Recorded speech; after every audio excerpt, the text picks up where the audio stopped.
নজর রাখবো পরবর্তী সংবাদে। হরিয়ানার গত 48 ঘন্টার নাটকের এবার অবসান ঘটল। মঙ্গলবার বিকেলে এবার নতুন মুখ্যমন্ত্রীর পদে শপথ নিয়েছেন নায়েব সিং সাইনি এবং হরিয়ানার নয়া মুখ্যমন্ত্রী নায়েব সিং সাইনি সরকারের আস্থা ভোটেই জয় লাভ করেছে। হরিয়ানার বিজেপির নতুন সরকারের নয়া ইনিংস এবার শুরু। আপাতত রাজ্যে রাজনৈতিক অস্থির পরিস্থিতির এবার অবসান ঘটল। তবে বিষয় সম্পর্কে কি আপডেট রয়েছে, কি বিস্তারিত রয়েছে জানবো। আমাদের সাথে রয়েছে বার্তা সম্পাদক দেবব্রত চক্রবর্তী, কি বলছে শুনবো। দেবব্রত দা, সদ্য মুখ্যমন্ত্রী নয়া মুখ্যমন্ত্রী হয়েছেন নায়েব সিং সরকার, তবে এই ক্ষেত্রে কেমন রয়েছে পরিস্থিতি যদি একটু বলো।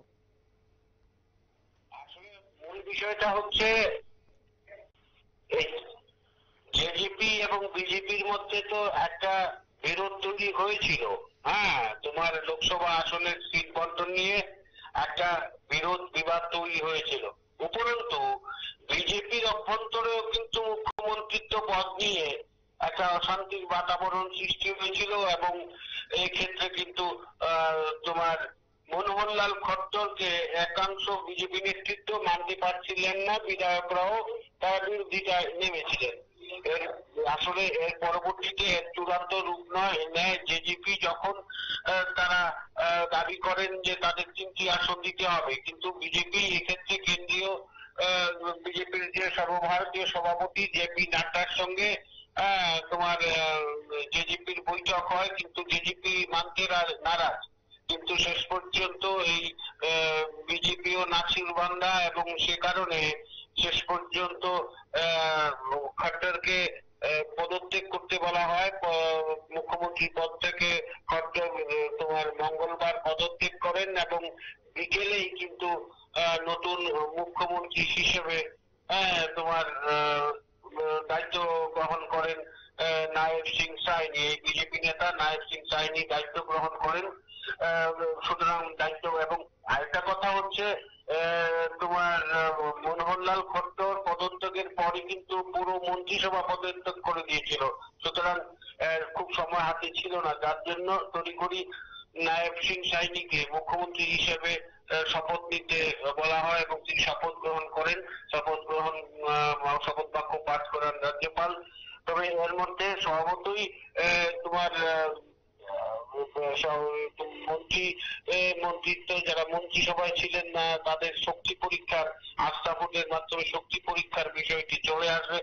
এবং আজ তো হরিয়ানা বিধানসভায় তোমার নায়েব সিং এর সাইনি মুখ্যমন্ত্রী নায়েব সিং সাইনির নেতৃত্বে বিজেপি তোমার তাদের শক্তি পরীক্ষা দিল। এই শক্তি পরীক্ষায় কিন্তু তারা উত্তীর্ণ হয়েছে।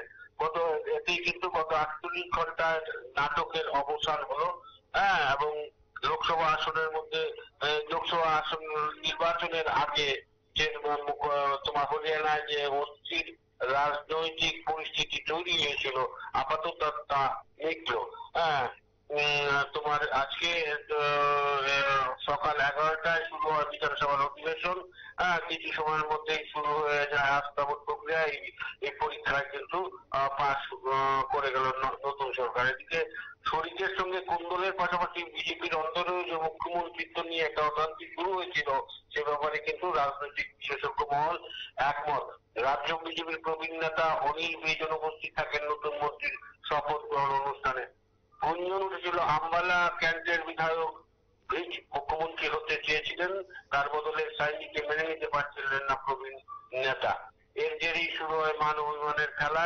সেসব সামলে নিয়ে বুধবার আস্থা ভোটে পাশ করে গেল নয়া সরকার। প্রসঙ্গত 2019 সালে মনে রাখতে হবে 2019 সালের বিধানসভা নির্বাচনের পরে গঠিত হয় বিজেপি জেজেপি জোট। একক বৃহত্তম দল হিসেবে পদ্মশিবিরে উঠে এলেও তার চেয়ে 6টি আসন কম পেয়েছিল বিজেপি। এরপরই তাদের সঙ্গে জোট বাঁধে জেজেপি। সরকারে যোগ দেন 7 জন নির্দলীয় প্রার্থীও। সেই জোট অতীত হয়ে গেছিল মঙ্গলবার তোমার এই খট্টর মন্ত্রিসভা ভেঙে দেওয়ার পর। এবার তার আনুষ্ঠানিক সমাপ্তি ঘটলো বুধবার। যে নাটক শুরু হয়েছিল মঙ্গলবার যে নাটক শুরু হয়েছিল বুধবার এর আনুষ্ঠানিক সমাপ্তি ঘটলো। জেজেপি কে ছাড়াই নয়া সরকার গঠন করলো বিজেপি। শতাব্দী। একদমই। অসংখ্য ধন্যবাদ দেবব্রত দা।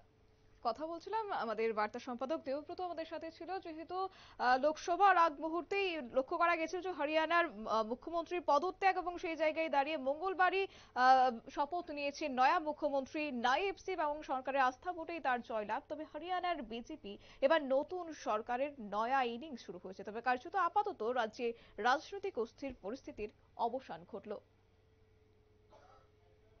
সংবাদ আপাতত এই পর্যন্তই। পরবর্তী আপডেটের জন্য চোখ রাখুন শুধুমাত্র নিউজ ভ্যানগার্ডের পর্দায়। নমস্কার।